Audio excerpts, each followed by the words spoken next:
their customers are demanding it. They have to do it. Their customers are saying, I need more capacity. I've already bought out this. I already bought out that. They're running beyond full capacity at most of these data centers. So they're really limited more by the ability to be able to get the chips and the hardware into their facilities and the engineering talent to actually roll these things out. That's really the big demand. That's kind of why it's also lumpy. They make some big purchases, then they need their engineers to actually implement that into their facilities, and then they make another big purchase. That accounts for the lumpiness. It's not because they would roll this out very smoothly and quickly if they could. So yeah, I think that the ROI for them is huge. Everyone who has any sort of online presence is using generative AI or conversational AI or search AI, all of these other aspects of AI. And this is just the way everything's being computed now. What about overcapacity risks and the chip winter? Yeah. Well, you're always worried about a downturn.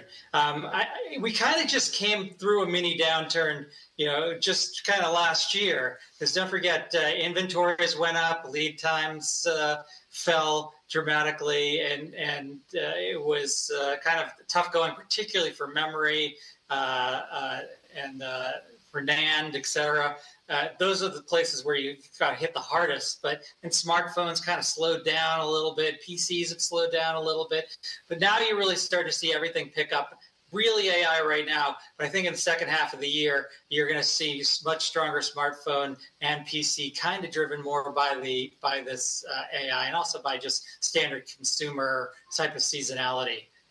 But yeah, AI is, if you listen to any conference calls for any chip or equipment makers, all they're talking about is AI is the biggest driver. They're surprised how fast it's growing. They're increasing their guidance for the next quarter. This is kind of standard fare right now in the semi sector. We're not seeing issues where inventories are building. We're not seeing issues where there's double ordering. I think we're really early innings in this. I think there's some investors and analysts that are out there saying, oh no, we're now late in the game. Things are growing a little bit too fast. And yeah, I think it's going to be lumpy because of the fact that there's a very small number of massive customers that are buying this. But that lumpiness, you can't miss it's not a top. It's just lumpy for a quarter or two.